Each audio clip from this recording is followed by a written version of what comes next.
Tollywood Telugu industry ఎంతోమందిని పైకి తీసుకొచ్చింది, ఎంతోమందిని పాతాళానికి తీసుకెళ్ళిపోయింది. అలాంటి వారిలో చాలామంది ఉన్నారు. ముఖ్యంగా హీరోయిన్స్ విషయంలో మనం కనుక చూసుకుంటే ఎంతోమంది హీరోలకి లైఫ్ ఇచ్చి వాళ్ళు మాత్రం చీకట్లో మగ్గిపోయిన ఎంతోమంది నాయికలు మనం చూసాం.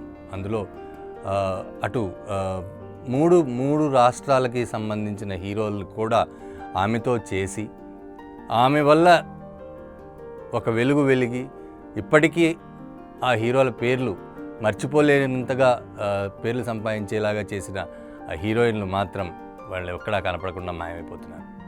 అటువంటి వారిలో ముఖ్యంగా మనం మాలతిని గుర్తు చేసుకోవాలి.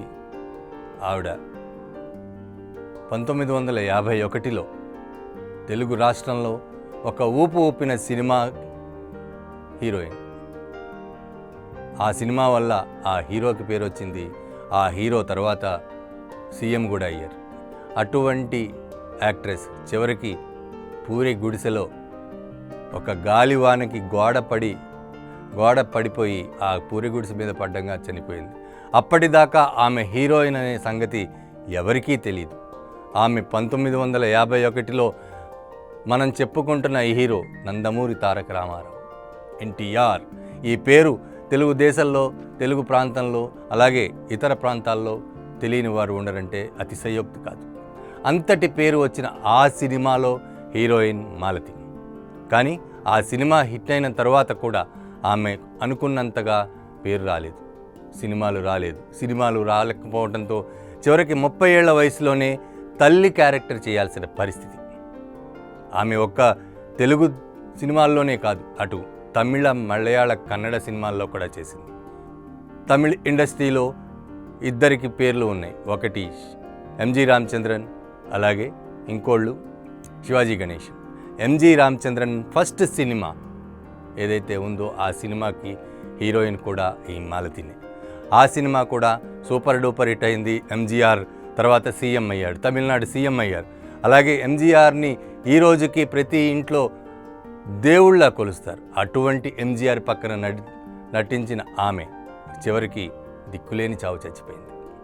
ఆమె చనిపోయేంత వరకు కూడా ఆమె అంత పెద్ద హీరోయిన్ అని ఎవ్వరికీ తెలియదు.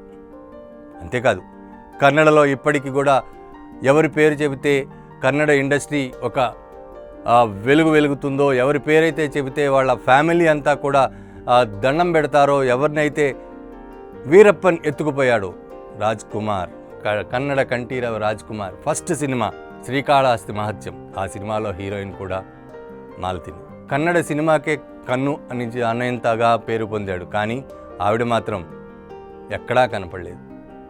ఆవిడే మాలతి.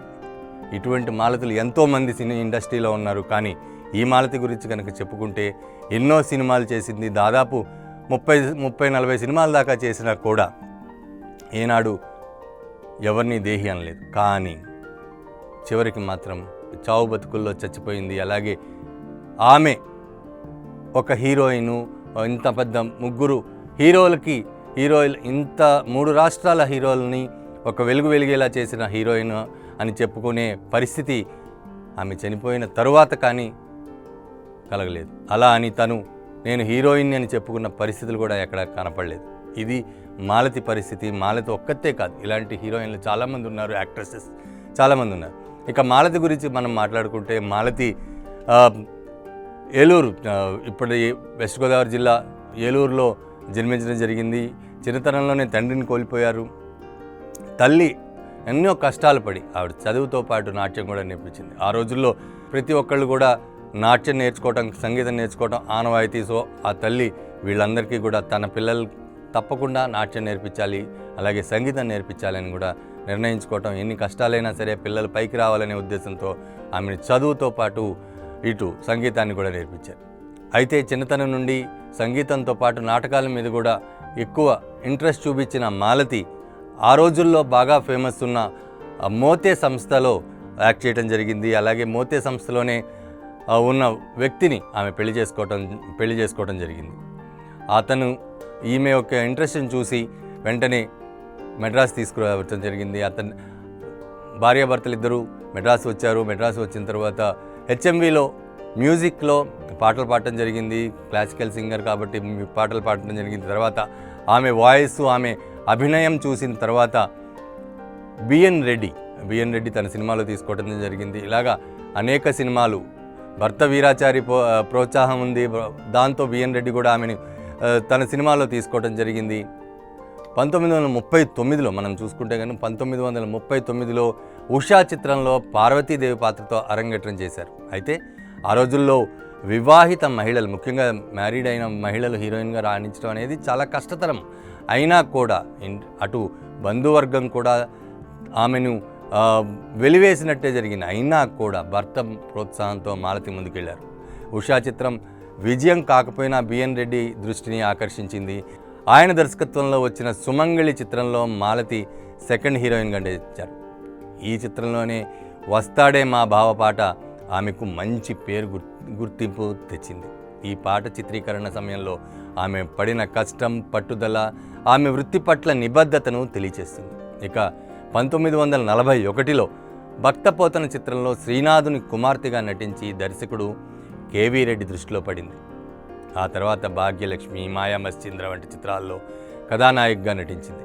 1944 నుండి 47 వరకు తమిళ చిత్రాలైన సుభద్ర, మురుగన్, రాజకుమారి నేను ఇందాక చెప్పినట్టు ఎంజీఆర్ తొలి చిత్రంలో నటించి పేరు ప్రఖ్యాతులు సంపాదించింది. ఇక 47లో కేవీ రెడ్డి వాహిని సంస్థ నిర్మించిన గుణసుందరి కథలో జూనియర్ శ్రీరంజని సోదరి పాత్రలో నటించి ప్రశంసలు అందుకుంది.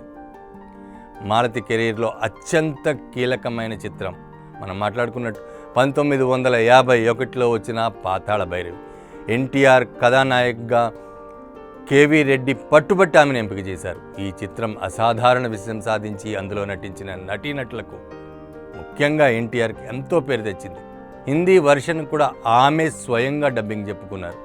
ఆమె హిందీ పరిజ్ఞానానికి ఇది నిదర్శనం. అయితే పాతాళ భైరవి అనూహ్య విజయం తర్వాత మాలతి కెరియర్ అనుకున్నంతగా ఎదగలేదు. దాదాపు 3 ఏళ్ల అవకాశాలు లేక ఇంటికే పరిమితమయ్యారు. అటు జమున, సావిత్రి వీళ్ళందరూ రావడంతో ఆమె 30 ఏళ్లకే తల్లి, అక్క పాత్రలు అడగడం మొదలెట్టారు. ప్రొడ్యూసర్లు అందరూ కూడా మీరు అక్క పోర్షన్ చేయండి, తల్లి పోర్షన్ చేయండి అని 30 ఏళ్ల వయసులో ఉన్నప్పుడే అడగటం, దాంతో ఆమె బాధపడి సినిమా ఇండస్ట్రీకి దూరమైంది. కానీ కుటుంబాన్ని పోషించుకోవడానికి, ముఖ్యంగా ఆవిడ భర్త పోవటము, కుటుంబం పోషించడం కష్టంగా ఉన్న తరుణంలో చిన్న చిన్న పాత్రలు చేసుకుంటూ జీవించడం జరిగింది. ఇంకా 69లో అవకాశాలు లేక మద్రాసు నుండి హైదరాబాద్ వచ్చింది. హైదరాబాద్లో చిన్న చిన్న వేషాలు వేస్తూ జీవనం సాగించారు. ఇంకా భర్త మరణము, పిల్లలు కూడా లేకపోవడం, తనను తాను పోషించుకోవడానికి ఇప్పుడు ఉన్న కాచిగూడలోని ప్రభాస్ థియేటర్, ఆ రోజుల్లో ప్రభాస్ థియేటర్ అనేది చాలా ఫేమస్ థియేటర్. ఆ ప్రభాస్ థియేటర్ పక్కన చిన్న ఇల్లు అద్దెకి తీసుకొని, చిన్న పూరి గుడిసె అనొచ్చు, ఆ గుడిసె తీసుకొని ఆ పక్కనే ఉన్న, చివరికి ఎటువంటి పరిస్థితి అంటే తినడానికి తిండి లేని పరిస్థితి. అటువంటి పరిస్థితుల్లో చిన్న రేకుల షెడ్, పూరి గుడిసెలో ఆమె ఉంటూ పక్కనే ఉన్న గుడిలో పెట్టే ప్రసాదంతో పొట్ట పోషించుకోవడం జరిగింది. పొట్ట పోషించుకుంటూ 2 పూట్ల ఆ పూజారి కనికరిస్తే ప్రసాదం పెడితే ఆమె అవి తిని తన పొట్ట పోషించుకుంది. అటువంటి పరిస్థితుల్లో మాలతి జీవితం గడిచిందంటే సినిమా ఇండస్ట్రీ రంగుల ప్రపంచం అని చెప్పుకోవటమే కాదు, ఇలాంటి వాళ్ళ ఆర్తనాదాలు కూడా వినపడుతుంటాయి. రాణులు అని చెప్పుకుంటారు, హీరోయిన్స్ రాణులు. వాళ్ళు చేసేవన్నీ కూడా వాళ్ళని చాలామంది ఫాలో అవుతుంటారు. కానీ లోపల ఉన్న చీకటి ఎవరికీ కనపడదు. ఇటువంటి చీకటి ప్రపంచం మన తెలుగు ఇండస్ట్రీ, సినిమా ఇండస్ట్రీ, ముఖ్యంగా సినిమా ఇండస్ట్రీ. ఆమె చివరికి చనిపోయేంత వరకు కూడా ఎవరు ఆమె హీరోయిన్ అనే తెలియలేదంటే ఆమె ఎంత సీక్రెట్గా ఆమె ఉందో అర్థం చేసుకోవచ్చు, ఎంత దీనస్థితిలో ఆమె ఉన్నదో అర్థం చేసుకోవచ్చు. సో ఆ గుడిలో చివరికి వర్షం పట్టడం, ఒకానొక రోజు భారీ వర్షం వల్ల ఆ గోడ కూలిపోయింది. ఆ ప్రభాస్ థియేటర్ యొక్క గోడ కూలిపోవటం, ఆ గోడ కూలిపోయి ఆమె ఉంటున్న గుడిసె మీద పట్టడం, గుడిసెలో ఆమెను ఎదురుస్తున్న సమయంలో ఆమె మీద పట్టడం జరిగింది. ఆమెను తీసుకువెళుతున్న సమయంలో ఒక ట్రంక్ పెట్టి తెరిచారు. ఆ ట్రంక్ పెట్టెలో ఆమె యాక్ట్ చేసిన, ముఖ్యంగా ఎన్టీఆర్తో పాతాళ భైరవి సినిమాలో యాక్ట్ చేసిన హీరోయిన్ అని అప్పటిదాకా తెలియలేదంటే ఆమె ఏ విధంగా ఆ ప్రాంతంలో నివసించారో అర్థం చేసుకోవచ్చు. అది చూసి కన్నీరు పెట్టని వారంటూ లేరని ఆ రోజుల్లో 1979లో ఆమె చనిపోయారు. ఆ తర్వాత ఆమె ఆ ట్రంక్ పెట్టెలో ఆ ఫోటోతో పాటు ఆమె డైరీ చూసి ఆమె ఎన్ని కష్టాలు పడింది ఇవన్నీ కూడా బయట వాళ్ళకి తెలిసాయి. సో ఇది ఒక మనం రంగుల ప్రపంచం, కళల ప్రపంచం అని చాలామంది అంటూ ఉంటారు. కానీ ఈ రంగుల ప్రపంచం, ఈ టాలీవుడ్, ఈ సినిమా ఇండస్ట్రీలో చీకటి కోణం. ఇటువంటి వాళ్ళు కూడా ఎంతోమంది తమ జీవితాన్ని పణంగా పెడితే కానీ ఈరోజు చాలామందికి